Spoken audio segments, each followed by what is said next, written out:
Korean city, Japanese city के बाद नोएडा में अब बिल्ड होने वाली है अमेरिकन सिटी। यूएसए की एक कंपनी नोएडा में $4 बिलियन का इन्वेस्टमेंट करने वाली है। ये इन्वेस्टमेंट कहाँ पे किया जाएगा और इसका इम्पैक्ट क्या होने वाला है इस पूरे रीजन में, उसको हम डिटेल में समझेंगे और ये भी जानने की कोशिश करेंगे कि क्या सच में नोएडा आने वाले कुछ सालों में भारत का सबसे बड़ा इंडस्ट्रियल हब बन सकता है। नाउ ये है जेवर। अभी के टाइम इसकी वैल्यू बहुत कम है, लेकिन ये पूरा रीजन आने वाले 5 या 10 सालों में पूरी तरह से चेंज होने वाला है, क्योंकि जेवर में बन रहा है एशिया का दूसरा सबसे बड़ा एयरपोर्ट। इसको 4 फेज में डेवलप किया जाएगा।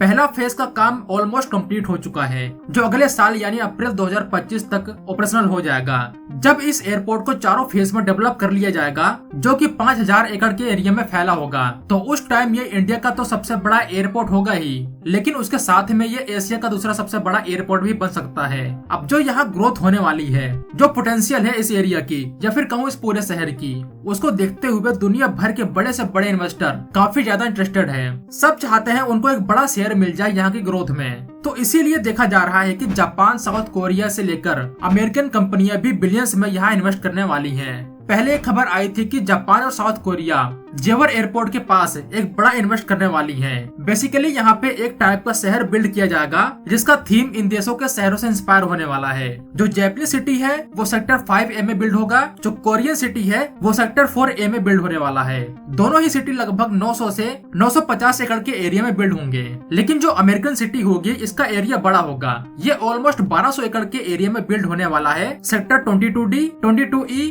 5 और 5A में। 1200 एकड़ के एरिया में बनने वाले इस कॉम्प्लेक्स में एक इंटरनेशनल स्टैंडर्ड का एजुकेशनल इंस्टीट्यूट और आर्ट एंड कल्चरल प्रोग्राम में परफॉर्म करने के लिए फैसिलिटीज बिल्ड की जाएंगी। जैसा कि आपको पता होगा कि यूएसए में दुनिया के कुछ फेमस यूनिवर्सिटीज है, जहाँ पे सभी का सपना होता है पढ़ने का। इनमें से बहुत सी यूनिवर्सिटीज पार्टनरशिप करेंगे यहाँ पे। ये मल्टीपर्पज कॉम्प्लेक्स एयरपोर्ट के पास ही होगा, जैसे कोरियन सिटी और जापानीज सिटी होने वाली है। इसके अलावा यहाँ से यमुना एक्सप्रेसवे भी इसके बहुत क्लोज होने वाला है। ना ऐसा नहीं है कि यूएस की ये कंपनी सीधा नोएडा में आ गई इन्वेस्ट करने को। इस कंपनी ने भारत में बहुत से लोकेशंस पे विजिट किया, जाना और समझा, लेकिन लास्ट में ईडा यानी Yamuna expressway industrial development authority को चुना गया। जितने भी इन्वेस्टर्स होते हैं उनको किसी भी एरिया से, किसी भी शहर से कोई खास लगाव नहीं होता कि बस यहीं पे इन्वेस्ट करना है। ये कंपनियां कहीं पे भी इन्वेस्ट करने से पहले एनालाइज करती है उस लोकेशन और एरियाज के बारे में, जिसमें कई सारे एक्सपर्ट को देखा जाता है। फिर जाके डिसाइड किया जाता है कि उस पर्टिकुलर एरिया में, उस रीजन में इन्वेस्ट करना है कि नहीं।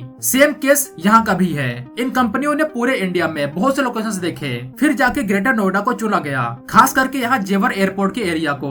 अब यहाँ इन बड़े इन्वेस्टर्स को कुछ तो पोटेंशियल दिखा होगा, तभी जाके इन्वेस्ट किया जा रहा है यहाँ पे।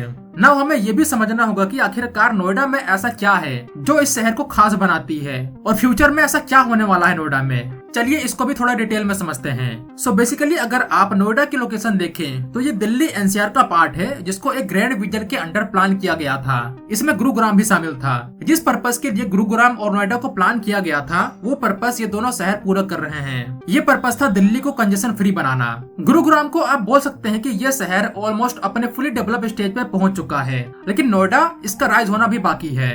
और यकीन मानो नोएडा का राइज गुरुग्राम से भी बड़ा होगा। नोएडा को इंडिया के one of the best industrial city के रूप में कंसीडर किया जाता है। अगर किसी भी एरिया को इंडस्ट्रियल हब के रूप में डेवलप करना चाहते हैं तो सबसे पहले वहाँ की कनेक्टिविटी देखी जाएगी। भारत में 2 सबसे बड़े डेडिकेटेड फ्रेट कॉरिडोर का निर्माण हो रहा है। एक तो ईस्टर्न डेडिकेटेड फ्रेट कॉरिडोर है और दूसरा वेस्टर्न डेडिकेटेड फ्रेट कॉरिडोर। अगर आप मैप में देखें दोनों कॉरिडोर को, तो ये दोनों इस रीजन से होकर गुजरते हैं। ये पूरा एनसीआर का रीजन कवर होता है इस पूरे कॉरिडोर से। बट एक ऐसा मेगा प्रोजेक्ट नोएडा में बिल्ड हो रहा है जिसने इंडिया के साथ साथ फॉरेन इन्वेस्टर्स का भी ध्यान खींचा है, और वो है जेवर एयरपोर्ट। बहुत से रियल एस्टेट एक्सपर्ट्स ये स्ट्रांगली यकीन करते हैं कि नोएडा एयरपोर्ट से ये पूरा रीजन न सिर्फ कमर्शियल बल्कि इंडस्ट्रियल और रेजिडेंशियल मार्केट भी यहाँ पे बूम करने वाली है। Yamuna expressway industrial development authority, जो कि एक नोडल अथॉरिटी है, इस पूरे रीजन के इंडस्ट्रियल, कमर्शियल और वेरियस इंफ्रास्ट्रक्चर डेवलपमेंट की प्लानिंग की। उसने ऐसे कुछ मेगा प्रोजेक्ट प्रपोज किए हैं जो आज तक इंडिया में किसी भी शहर में बिल्ड नहीं हुए, और मैं यहाँ स्केल की भी बात कर रहा हूँ। जेवर एयरपोर्ट से दिल्ली के इंदिरा गांधी एयरपोर्ट के लिए एक डेडिकेटेड मेट्रो प्रोजेक्ट को बिल्ड किया जाएगा। इस प्रोजेक्ट के लिए डीएमआरसी और नोएडा मेट्रो दोनों मिलकर काम कर रहे हैं। RRTS प्रोजेक्ट जो एक सेमी हाई स्पीड ट्रेन का प्रोजेक्ट है उसको भी लिंक किया जाएगा जेवर एयरपोर्ट से। इसके अलावा एक एरो सिटी भी यहाँ बिल्ड होगा, एक एलिवेटेड कॉरिडोर भी बिल्ड किया जाएगा। इसके साथ साथ ईस्टर्न पेरिफेरल एक्सप्रेसवे से भी इसको कनेक्ट करने की प्लानिंग है। और आपको लगता होगा कि अभी यहाँ सिर्फ रियल एस्टेट की ज्यादा बातें चल रही है, लेकिन ऐसा नहीं है। फॉक्सकॉन जो ताइवान के one of the biggest manufacturing company है जो आईफोन बनाती है और सेमीकंडक्टर की फील्ड में भी इन्वेस्ट कर रही है। इन्होंने पार्टनरशिप किया है HCL टेक्नोलॉजी के साथ एक सेमीकंडक्टर फैसिलिटी को डेवलप करने के लिए। इसके लिए ऑलरेडी यूपी गवर्नमेंट की तरफ से जेवर में जमीन दे दी गई है। आपको याद होगा फॉक्सकॉन पहले वेदांता के साथ पार्टनरशिप कर रहा था गुजरात के ढोलेरा में, लेकिन फिर दोनों कंपनियों के बीच कुछ बातों पर सहमति नहीं हुई और इसकी वजह से ये डील टूट गई थी। तो अब फॉक्सकॉन एक नए पार्टनर के साथ एक नए लोकेशन पे आ रही है।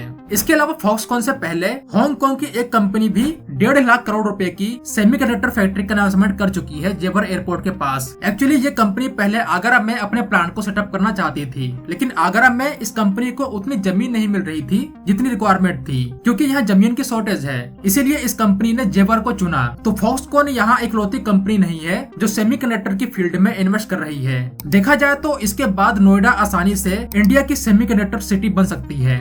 इस पूरे NCR के रीजन में नोएडा आज के टाइम एक हॉटस्पॉट बना हुआ है। बट मेरे ख्याल से यहाँ सबकी निगाह रहने वाली है चाइनीज इन्वेस्टमेंट के ऊपर। चाइनीज कंपनियां ऑलरेडी अपना इंटरेस्ट दिखा चुकी है नोएडा में, खास करके जेवर एयरपोर्ट के पास। लेकिन जो बॉर्डर पे इंसिडेंट हुए थे उस वजह से इंडिया ने चाइनीज इन्वेस्टमेंट को ब्लॉक करके रखा था। बट जैसा कि अभी हाल ही में इंडिया और चाइना के बीच एग्रीमेंट हुए, जिससे दोनों देशों के बीच रिश्ते बेहतर हुए हैं बॉर्डर पे। तो क्या अब हमें चाइनीज इन्वेस्टमेंट को मंजूरी देनी चाहिए या नहीं, ये एक बड़ा सवाल है और मैं आप लोगों से जानना चाहूंगा इसके बारे में। कमेंट में जरूर बताना।